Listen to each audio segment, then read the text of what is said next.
होता था, संगीत देने वाला भी मुस्लिम होता था और गाने वाला भी मुस्लिम होता था। जैसे आपको याद हो, मन तरपट हरिदर्शन को आज, बड़ा फेमस गाना था ना, लिखा था शकील बदायूनी ने और म्यूजिक दिया था नौशाद अली ने और गाया था मोहम्मद रफी ने। आज तो फतवा जारी हो जाता ना, क्यों गा लिया था? तब ये सेकुलर नहीं था, सेकुलर की राजनीति नहीं थी। जब से सेकुलर वर्ड डाल के और उसकी राजनीति शुरू हुई है, भारत में सारी समस्या तब आई। तो हमारे लिए यह अनादिकाल से भारत की परंपरा का प्रतीक है और उनके लिए राजनीति का उदाहरण भी देता हूं। भारत की राजनीति में यदि एकमात्र उदाहरण है जब किसी पॉलिटिकल पार्टी ने अपने चुनाव अभियान की शुरुआत हिंदू के नाम से की हो, धर्म का नाम लेके की हो, तो नवंबर 1989 के लोकसभा चुनाव की शुरुआत राजीव गांधी जी ने अयोध्या से राम के नाम के साथ की, नवंबर 1989। और एक साल के बाद नवंबर 1990 यूपी में कार सेवकों पर गोली चलाने वाली मुलायम सिंह जी की सरकार को समर्थन देकर बचाया। इसे कहते हैं राजनीति, कि जैसा राजनीतिक हित लगा तो हम भक्त और नहीं तो राम भक्तों के हथियारों के साथ भी खड़े हो गए। सुधांशु जी, अभी आपने जैसे एक्सप्लेन किया माइनॉरिटी और secular word, they don't go hand in hand. अभी आपने ये कहा, आपके ओपोनेंट्स यही तो कहते हैं कि आप इंडिया को सेक्युलर कंट्री नहीं रहने देना चाहते, आप इंडिया को एक हिंदू राष्ट्र बनाना चाहते हैं। देखिए, हम ट्रू सेक्युलर कंट्री बनाना चाहते हैं। कारण जानते क्या है? 2014 से पहले यह देश आंशिक मुस्लिम राष्ट्र था। जब यह देश का विभाजन हुआ तो जानते क्या हुआ? दो इलाके, जो आज का पाकिस्तान और बांग्लादेश, वहां तो मुस्लिमों का जलवाए जलाल हुआ, मतलब मुस्लिमों को परचमे हिलाल मिला और हिंदुस्तान में जलवाए जलाल मिला और हिंदुओं का कोई पुरसा हाल नहीं मिला। कारण, मैं बात तथ्य से कहता हूं, जिन लोगों को मेरे पे आपत्ति है वो दुनिया में एक सेकुलर देश बताएं जहां शरिया की बातें संविधान का हिस्सा हो। एक सेकुलर देश बताएं जहां, शाबानो केस की बात कर रहा हूं, यदि सर्वोच्च न्यायालय और शरिया में विभेद हो जाए तो संसद कानून बनाकर सर्वोच्च न्यायालय का निर्णय कुचल कर सुप्रीम कोर्ट से ऊपर शरिया को कर दे। एक सेकुलर देश बताएं जहां ट्रिपल तलाक, तलाक के बिद्दत, मेहरम, हलाला और इतना ही नहीं, मुस्लिमों को, मौलवियों को सैलरी, हज सब्सिडी और वक्फ बोर्ड होता हो। यह सिर्फ मुस्लिम कंट्रीज में होता था। चूंकि 2014 से पहले स्थिति थी, ठीक है, अटल जी के दौर में हमारे पास वो सामर्थ्य नहीं थी कि हम इसमें बहुत परिवर्तन कर सकते। अब हम उसको वास्तविकता में ट्रूली सेकुलर देश बनाना चाह रहे हैं। समस्या इनको यह है कि ये वास्तविकता में सेकुलरिज्म को स्वीकार नहीं करना चाहते। यहां सेकुलरिज्म का अर्थ यह है कि, जानते हैं, अब ये बताइए, अगर यूनिफॉर्म सिविल कोड का इशू आता है, किसी को प्रॉब्लम है क्या? भारत में एक ही राज्य है जहां वो लागू है, वो क्या है? Goa. Highly Christian dominated state है। क्रिश्चियंस को प्रॉब्लम नहीं, सिखों को प्रॉब्लम नहीं, बौद्धों को प्रॉब्लम नहीं, जैन्स को प्रॉब्लम नहीं, पारसियों को प्रॉब्लम नहीं, इवन थोड़ी बहुत संख्या में जो यहूदी हैं उनको भी प्रॉब्लम नहीं। प्रॉब्लम सिर्फ एक को है, ओवैसी जैसे लोगों को, जो कहते हैं हमने 800 साल इस देश पे हुकूमत की है। वो 800 साल की हुकूमत का जमाल जिनके दिमाग में बैठा हुआ है, उनको लगता है कि हम एक नहीं होने चाहिए। इसलिए मैं सिर्फ एक बात कह रहा हूं, मोदी जी के नेतृत्व में भारत एक ट्रू सेकुलर कंट्री बन रहा है और ये लोग उसके अंदर एक इस्लामिक कैरेक्टर बना के रखना चाहते थे। हम ट्रू सेकुलर कैरेक्टर लाना चाहते हैं। अन्यथा मैं चुनौती से कहता हूं, जितनी चीजें मैंने गिनाई है किसी गैर मुस्लिम देश में होती हो तो कोई मुझे बता दे। तो फिर सुधांशु जी, सवाल ये भी उठेगा, ट्रूली सेक्युलर है तो फिर इस देश में मंदिर मस्जिद का झगड़ा क्यों है? ट्रूली सेक्युलर है तो फिर हिजाब पर वार पलटवार क्यों हो रहा है? ये भी जो आपने बात कही, देखिए, जो मंदिर मस्जिद के झगड़े की बात करते हैं, मैं छोटी सी बात कहूं, श्री राम जन्मभूमि के मंदिर का विषय यदि हम कहें तो ये बताइए, दुनिया में कौन सा ऐसा देश है जहां का राजा टाइटल होल्ड करता है किंग रामा? वो है थाईलैंड, वो कोई हिंदू देश नहीं है। दुनिया का कौन सा ऐसा देश है जहां की फर्स्ट लेडी मानती है कि उनका वंश परंपरा भगवान राम से है? वो है साउथ कोरिया, वो हिंदू देश नहीं है। दुनिया में कौन सा ऐसा देश है जहां के नेशनल ब्रॉडकास्टर पर डे रामायण आती है? वो है इंडोनेशिया, दुनिया का सबसे बड़ा मुस्लिम देश है, biggest Muslim country on earth. और पूरे यूरोप में हरे रामा हरे कृष्णा मूवमेंट चला। और आपको एक और बात कहूं, जाके चेक करिएगा, ये मैं दावा नहीं कर रहा हूं, just food for thought they रहा हूं। फेराहो थे इजिप्ट के, जाके चेक करिएगा फेराहो डायनेस्टी की शुरुआत कहां से होती है। पहले राजा का नाम है रामसे, RMSES। अब उसमें राम कहां से आया, यह शोध करने का विषय। इसलिए मैं कह रहा हूं धर्म मत संप्रदाय क्षेत्र से अलग हटकर, जिसे राष्ट्रपिता महात्मा गांधी ने अपना राजनैतिक दर्शन माना, राम राज्य, नित्य का भजन था रघुपति राघव राजा राम, अंतिम शब्द था हे राम, वो सांप्रदायिक हो गया। अब इसको हम क्या कहें, उनकी नजर का फेर कहें या हमारी नजर का फेर, कि नजरें जो न होती तो नजारा भी ना होता, दुनिया में सेकुलरों का गुजारा भी ना होता। सुधांशु जी, आपकी वाकपटुता और जिस तरह से आपको कोई कॉर्नर नहीं कर सकता, बहुत डिबेट्स किए मैंने, लेकिन आपने ना मेरे सवाल का जवाब नहीं दिया। मैंने आपसे पूछा था कि इंडिया में मंदिर मस्जिद की लड़ाई क्यों? हम एक बात कहना चाहते हैं, जो लोग मंदिर मस्जिद की लड़ाई की बात कर रहे हैं, मैंने इसका उत्तर दे दिया। सोमनाथ का मंदिर बना, किस मुस्लिम ने अपोज किया था? Even archaeological survey of India के बहुत बड़े अधिकारी हैं के मोहम्मद, जो 1976 के श्री राम जन्मभूमि के एक्सकेवेशन में थे। उन्होंने अपनी किताब में लिखा है मुस्लिम समाज में यह विचार था कि हमें इन मुद्दों में नहीं पढ़ना चाहिए, परंतु वामपंथी इतिहासकारों, लेफ्टिस्टों ने और सेकुलरिस्टों ने जाके उनसे कहा कि तुम्हें लड़ना चाहिए और तुम्हें अपनी इस विषय के ऊपर आगे बात रखनी चाहिए। और जो आपने कहा ना, झगड़ा ही नहीं है, अंतर किस बात का है, मैं एक उदाहरण देना चाहता हूं। अभी कुछ दिन पहले नोट दिखाया गया था ना इंडोनेशिया का, उस पर गणेश जी की फोटो थी, गणेश जी की चित्र बना था, उसके साथ एक व्यक्ति की भी फोटो थी। वो व्यक्ति जानते हैं कौन थे? वो इंडोनेशिया के पहले राष्ट्रपति अहमद सुकर्नो थे। और उनकी स्थिति इंडोनेशिया में वैसी है जैसे हमारे यहां गांधी जी माने जाते हैं। नाम क्या है? अहमद सुकर्नो, कर्ण से रिलेटेड है उनका नाम। और वो जो भारत का पहला गणतंत्र दिवस हुआ था 26 जनवरी 1950, उसके चीफ गेस्ट वही थे। और जो फर्स्ट नॉन अलाइन कॉन्फ्रेंस हुई थी, गुट निरपेक्ष सम्मेलन, उसमें जब वो आए और सभी राष्ट्राध्यक्षों को नेहरू जी ने एक एक गिफ्ट दिया, तो अहमद सुकर्नो ने कहा मुझे एक गिफ्ट और चाहिए। क्या? कहा 4 घड़े गंगा जल। तो पाकिस्तान वाले ने पूछा मुस्लिम हो के आप गंगा जल मांग रहे हैं, ये क्या कर रहे हैं? तो अहमद सुकर्नो का उत्तर था कि by change of circumstances we have changed our way of worship, but we can not change our forefathers. अब आप समझिए, कोई झगड़ा ही नहीं है, मगर जिनको झगड़ा क्रिएट करना। अच्छा चलिए, मान लिया यहां मंदिर मस्जिद का झगड़ा है, ये बताइए जहां सिर्फ मस्जिद है वहां झगड़ा किस बात का है? ये काबुल में काहे बम फूटते हैं, ये सीरिया में काहे बम फूटते हैं, ये इराक में, लीबिया में, पाकिस्तान में, वहां बम किस बात को फूटते हैं? क्योंकि यहां समस्या मुस्लिम नहीं है। मुस्लिमों के अंदर एक कट्टरपंथी सोच, जिसको केवल छोटी सी राजनीतिक स्वार्थ के लिए हम चाहते हैं कि उसके द्वारा हमें वोट मिलता रहे। और तो छोड़ दीजिए, भारत में एक ही जगह थी कश्मीर, जहां कहा गया मुस्लिम डोमिनेंस हो गया। आप में से बहुत से लोगों को ध्यान नहीं होगा, मंदिर मस्जिद की बात करते हैं कि साहब तथा कथित बाबरी मस्जिद टूट गई थी। आपको पता है, बहुत बड़ी मजार थी चरारे शरीफ, वो जला दी गई थी। किसी ने कहा कि चरारे शरीफ जलाने पर उसको दुख है। कश्मीर में क्यों जला दी गई? कहा गया ये मजार है, ये एंटी इस्लामी है।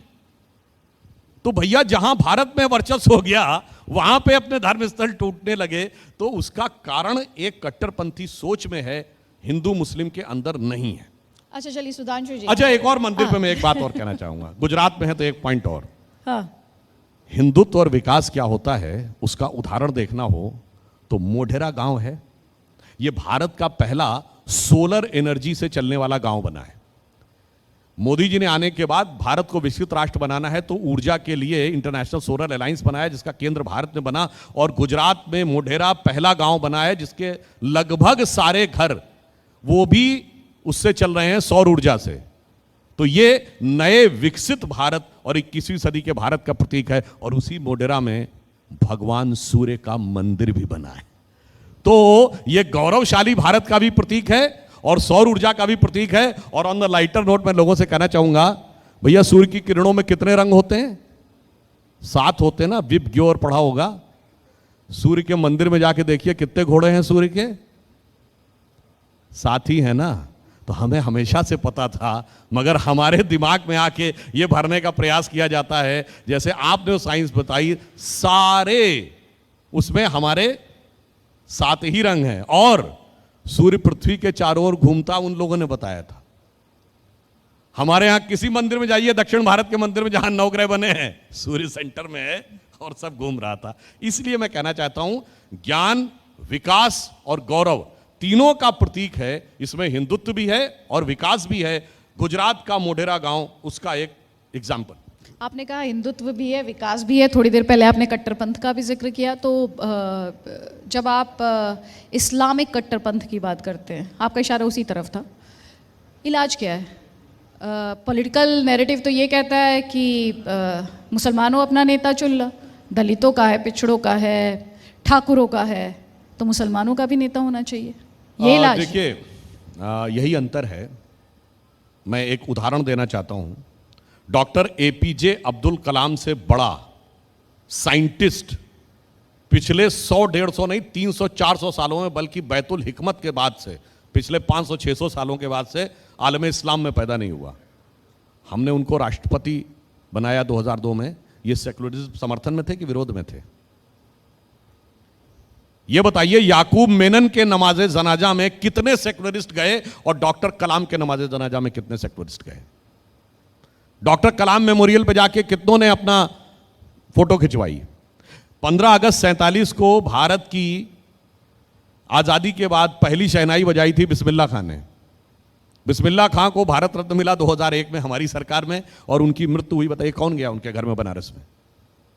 2015 में वीर अब्दुल हमीद की शहादत की 50वीं वर्षगांठ हुई। मोदी जी ने उस 50वीं वर्षगांठ पर वीर अब्दुल हमीद के परिवार के लोगों को बुलाया, और उनकी पत्नी भी थी उसमें, और उनका सम्मान किया। कोई गया उसके यहां? जितने सेकुलरिज्म के सूरमा हैं। समस्या क्या है कि इनको ना अब्दुल हमीद अच्छे लगते हैं, ना अशफाक उल्लाह खां अच्छे लगते हैं, और ना वो अच्छे लगते हैं सैयद इब्राहिम रसखान जैसे कृष्ण भक्त कवि, जो कहते हैं मानुस हो तो वही रसखान, बसों ब्रज गोकुल गांव के ग्वारन। वो अच्छे नहीं लगते। इनको कौन अच्छा लगता है? इशरत जहां, याकूब मेनन, जाकिर नायक, अफजल गुरु, बाबर, तुगलक, औरंगजेब। समस्या हिंदू मुसलमान की नहीं है, समस्या एक इंतहा पसंदी सोच की है। इसीलिए इनको अब्दुल रहीम खान खाना अच्छा नहीं लगता है, जिन्होंने हिंदू बहुत अच्छे अच्छे भजन भी लिखे, अच्छे दोहे लिखे, मगर इनको औरंगजेब अच्छा लगता है। इनको दारा शिकोह अच्छा नहीं लगता है। लेकिन आपको तो सूट करता है ना, आपको सूट करता है। इनको अगर औरंगजेब अच्छा लगता है तो आपकी पॉलिटिक्स को तो सूट करता है ये। चलिए मैं भी बताता हूँ, सुनिए। औरंगजेब का बड़ा भाई था दारा शिकोह। उसने उपनिषदों का फारसी में अनुवाद कराया, और उस किताब का नाम है सिर्रे अकबर, यानी वर्ड्स ऑफ गॉड।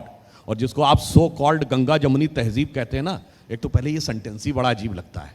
भैया गंगा भी हमारी, जमुना भी हमारी, तहजीब तुम्हारी।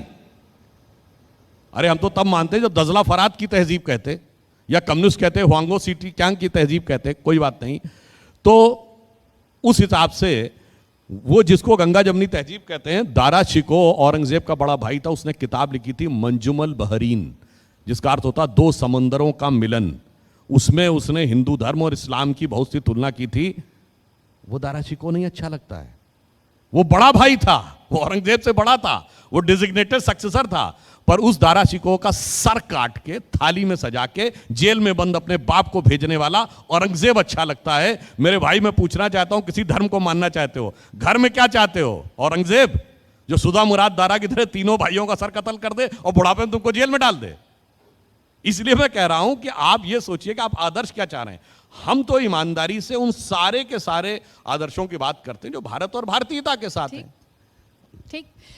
रविंद्र जी आपसे एक सवाल, आप बात पूरी कर ले पहले सुधांशु जी। एक लाइन और, गुजरात का विषय है तो मैं एक अपने बचपन का अनुभव बता देता हूं। जब राम मंदिर का आंदोलन उठा तो मैं एक कार्यक्रम में गया, तो वहां जो वक्ता थे उनसे पूछा गया कि यदि सोमनाथ का विषय गुजरात में स्वतंत्रता के तुरंत बाद सॉल्व हो सकता था, तो राम मंदिर का विषय उसी समय उत्तर प्रदेश में क्यों नहीं सॉल्व हो पाया? तो उन वक्ता महोदय ने हंसते हुए बोला था, ये बात है 1990-91 के आसपास की। उन्होंने कहा शायद इसलिए नहीं सॉल्व हो पाया कि सोमनाथ सरदार साहब के प्रांत में पड़ गया था और राम जन्मभूमि का विषय नेहरू जी के प्रांत में पड़ गया था, तो वो तुरंत सॉल्व हो गया और इसको सॉल्व होने में पीढ़ियां लग गई। जी रविंद्र जी। आप सवाल सुधांशु जी, आपने कहा कि 2014 से पहले हालात कुछ और थे, 2014 के बाद अब रियल में सेकुलरिज्म हुआ है। तो 2014 के बाद ये भी देखने को आया है कि बीजेपी के बड़े बड़े नेताओं को टोपी और दाढ़ी से बहुत परहेज रहा है, परेशानी रहा है। और अब तो राहुल गांधी दाढ़ी बढ़ा लेते हैं, तब भी आप उनको सद्दाम हुसैन बोल लेते हैं। दाढ़ी से आखिर परेशानी क्यों है आपको? देखिए, हम तो नहीं कह रहे हैं, वैसे 2014 के बाद एक और परिवर्तन आया है। अब आपने कांग्रेस पार्टी में इफ्तार पार्टियां बंद हो गई हैं। राहुल गांधी जी की कोई इफ्तार पार्टी 2014 के बाद देखिए, तो हमारा नहीं तो उनका विषय है, तो बल्कि उनसे पूछना चाहिए आपको कि क्या परिवर्तन आ गया और क्या ऐसा हो गया। जहां तक दाढ़ी की बात है, देखिए ऑन द लाइटर नोट उसको देखना चाहिए। और मैं एक और बात गंभीरता से पूछना चाहता हूं, कांग्रेस पार्टी का कोई नेता आके ये कहे तो दे कि सद्दाम हुसैन उनकी नजर में इतना बुरा आदमी था कि उससे तुलना होने से वो आहत हो गए। ये कहने को तैयार नहीं है। और मैं एक और बात कहूं, शायद आप में से बहुतों को याद हो, नहीं तो नेट पे जाकर सर्च कर लीजिएगा, वोल्कर रिपोर्ट। ये 2006 में लीक हुई थी, जिसमें आया था कि सद्दाम हुसैन ने कांग्रेस पार्टी को तेल के कूपन जारी किए थे। भारत से अनाज गया था, उसके बदले में तेल के कूपन कांग्रेस पार्टी के नाम गए थे, किसी नेता के नाम नहीं, किसी मंत्री के नाम नहीं। कांग्रेस पार्टी को तोहफा मिला था सद्दाम हुसैन से, और इसके लिए उस समय विदेश मंत्री नटवर सिंह को इस्तीफा देना पड़ा था। और नटवर सिंह ने अपनी किताब one life is not enough में बहुत कुछ लिखा है। और मेरे कांग्रेस के मित्रों को यदि तकलीफ है और साहस हो तो नटवर सिंह को नोटिस भेज के या मुकदमा दे के कर दें। मैं तो कांग्रेस पार्टी को लिखे गए कूपन को कोट कर रहा हूं, उनके नेता को कोट कर रहा हूं, उनके नेता की किताब को कोट कर रहा हूं, खुद कुछ नहीं बोल रहा हूं। तेरा तुझको अर्पण क्या लागे मेरा।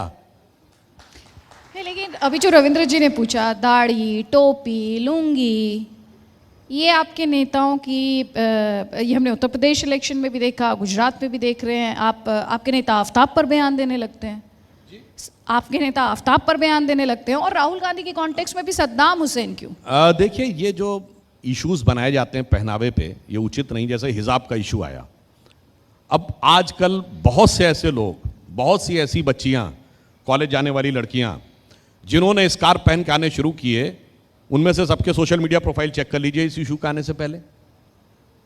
या तो अवेलेबल नहीं है, यानी डिलीट कर दिए गए होंगे, और जिनके अवेलेबल हैं लोगों ने स्क्रीनशॉट रखे हैं कि जो बाकायदा वेस्टर्न ड्रेसेस में थी, बहुत के साथ तो जीन्स और टॉप की फोटो है, और बाद में इसका हिजाब में आ गए। इसका मतलब वह विषय आपकी श्रद्धा और अकीदत का नहीं था, वह विषय राजनीति का था। और मैं फिर यह बात कहना चाहता हूं, यहां वास्तविकता में अपने धर्म या मजहब को पालन करना भी नहीं है। मैं 4 मुस्लिम देशों की महिला प्रधानमंत्रियों के नाम बता रहा हूं, और बहुतों फोटो आपने भी देखी होगी। जरा बता दीजिए किसकी फोटो हिजाब में देखी है? बेनजीर भुट्टो बांग्लादेश में, बेगम खालिदा जिया और शेख हसीना, किसकी हिजाब में देखी है फोटो? और अभी जिन अहमद सुकर्णो का मैंने नाम लिया था, उनकी बेटी मुस्लिम थी, मगर नाम जानते क्या? मेघावती सुकार्णो पुत्री।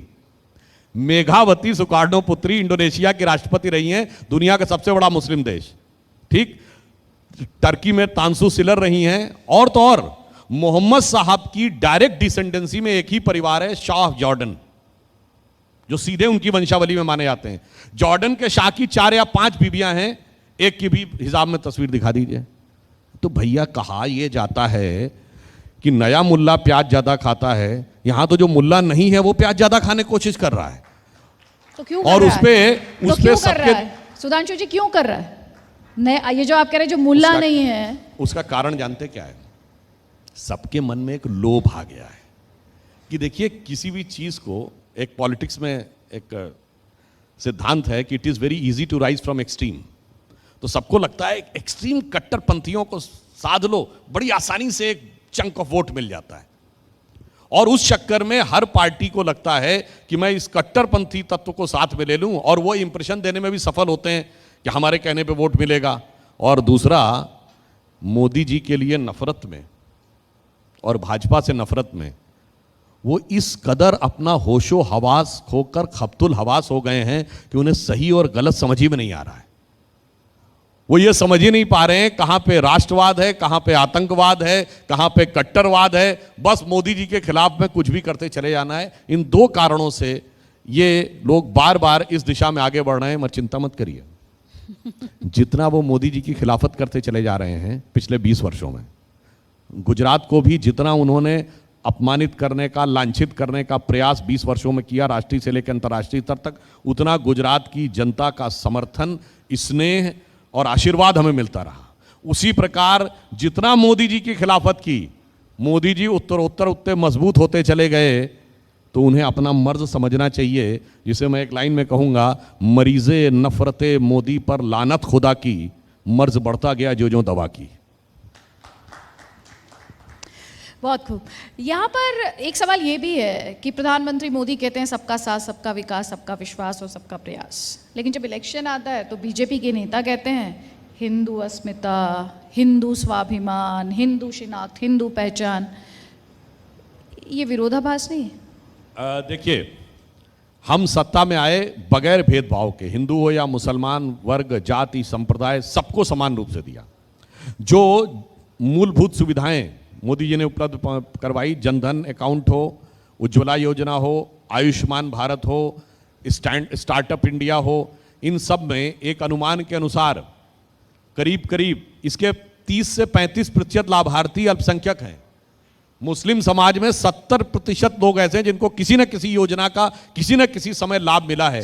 यह है सबका साथ। आपको इंटरप्ट कर रही हूँ, इसमें किसी को डाउट नहीं है, आपने किसी योजना में कभी डिस्क्रिमिनेट नहीं किया, इसमें किसी को कंफ्यूजन ही नहीं है। और मुझे नहीं लगता जो आपके क्रिटिक्स भी हैं वो ये कभी कहते हैं कि आप अपनी योजनाओं में डिस्क्रिमिनेट करते हैं। मैं बात कर रही हूँ सिलेक्शन पॉलिटिकल नैरेटिव की, जहाँ पे जैसे कि जिक्र किया हमने पहले भी, दाढ़ी, लुंगी, सद्दाम हुसैन, इस तरह के जिक्र सुनने को मिलते हैं। इसलिए नहीं, तो मैंने तो बात कही, अगर उनको कोई आपत्ति नहीं है, उन्हें क्या दाढ़ी और लुंगी खराब लगता है क्या?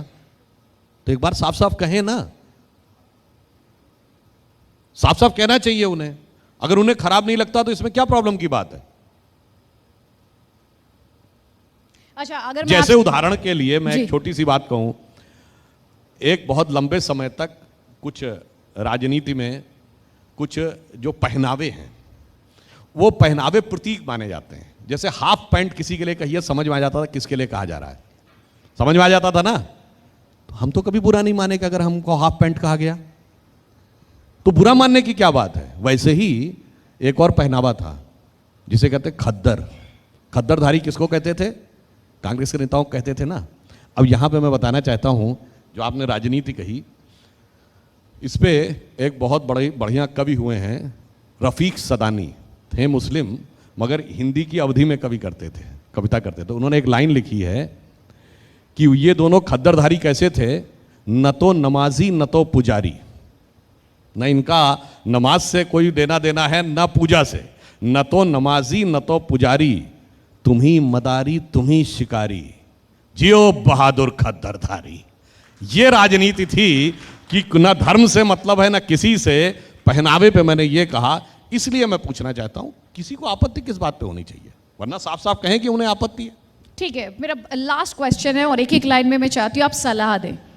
अगर आपको सलाह देनी हो राहुल गांधी को, क्या होगी सलाह? देखिए, एक लाइन में जी, चलिए 2 लाइन। 2 लाइन में, न किसी की आंख का नूर हूं न किसी के दिल का करार हूं, जो किसी के काम न आ सका वो मैं एक मुश्त गुबार हूं। प्रियंका गांधी वाड्रा। प्रियंका गांधी वाड्रा। दूर कोई गाए धुन ये सुनाए, भाग मेरे भैया रे, आया है तेरा दैया रे। अरविंद केजरीवाल, अब तो वो भी कह रहे हैं नोट पर लक्ष्मी गणेश जी। अरविंद केजरीवाल जी के लिए तो बहुत सारी बातें हैं, चलिए उन पे भी इसी में बोल देता हूं। मुझे दुनिया वालों शराबी न समझो, पीता नहीं हूं पिलाई गई है, और जिधर बेखुदी में कदम लड़खड़ाए वही राह मुझको दिखाई गई है। असदुद्दीन ओवैसी। धुम धुम धड़म धड़ैया रे, सबसे बड़े लड़ैया रे। अच्छा, अगर मैं इस सवाल के बिना आपको जाने दूंगी, सुधांशु त्रिवेदी को फंसाना नामुमकिन है, ये मैं कह सकती हूँ एक होस्ट के लिहाज से भी। बस क्या सावरकर पर फंस गए आप? देखिए, स्वातंत्र वीर सावरकर भारत के इतिहास के एकमात्र क्रांतिकारी हैं जिनको 2 जन्मों का कारावास मिला। मैं इस पे देखिए मैं एक फैक्ट भी बताना चाहता हूं और आप सबसे कहूंगा इसको वेरीफाई करिएगा कि स्वतंत्र वीर सावरकर भारत के इतिहास के एकमेव क्रांतिकारी हैं जिनको 2 जन्मों का कारावास मिला और जिन्होंने 1857 के स्वतंत्रता संग्राम को पहली बार स्वातंत्र्य समर कहा। मैं चुनौती के साथ कहता हूं कि 1907 से पहले कोई कांग्रेस का नेता बताइए जिसने 1857 को स्वतंत्रता संग्राम कहा हो। सबने सिपाही म्यूटनी और वो कहा। और एक और बात बताऊं, 1910 में सावरकर जी को 2 जन्मों के कारावास की सजा हुई और 1910 में कांग्रेस का अध्यक्ष कौन था? विलियम वेडनबर्न, ब्रिटिश सरकार का सेक्रेटरी। और जिन लोगों ने को अंडमान की जेल में रखा गया, कोल्हू में बैल की तरह जोत दिया गया, सावरकर जी पे ये शर्त लगी थी कि वो रिहा होने के बाद भी किताब नहीं लिखेंगे। मगर जो लोग ऐसे जेल में रहे कि जलवाए जलाल से रहे, सेक्रेटरी भी था, खाने का खाना भी था, किताब लिखने के लिए भी सब कुछ अवेलेबल था और फिर माउंटबेटन के साथ अत्यंत मधुर संबंध थे। 1948 में जाके शिमला में छुट्टी भी मना रहे थे। वो स्वतंत्रता का संग्राम लड़ रहे थे और जेल की कोठरी वाला संग्राम नहीं लड़ रहा था और उन्हीं को सारा क्रेडिट मिला। इस पर एक लाइन और कह देता हूँ कि नौरंगिए सियासत दौरा तो देखिए कि मंजिल मिली उन्हीं को जो शरीके सफ़र न थे। बहुत खूब सुधांशु जी, आपके साथ ये कॉन्वर्सेशन एंडलेसली चल सकता है और यहाँ पर ऐसे ही तालियां बजती रहेंगी। अनुराग जी को मैं देख पा रही हूँ, बहुत बहुत शुक्रिया और उम्मीद है आपके विरोधियों को भी बहुत जवाब मिले होंगे और जनता को भी गुजरात इलेक्शंस पर क्लैरिटी मिली होगी। बहुत बहुत आभार सर। Thank you Aditi. और अब हम हमारे जी 24 कलाक के एडिटर दीक्षित सोनी जी से दरख्वास्त करेंगे कि वो स्टेज पर आएँ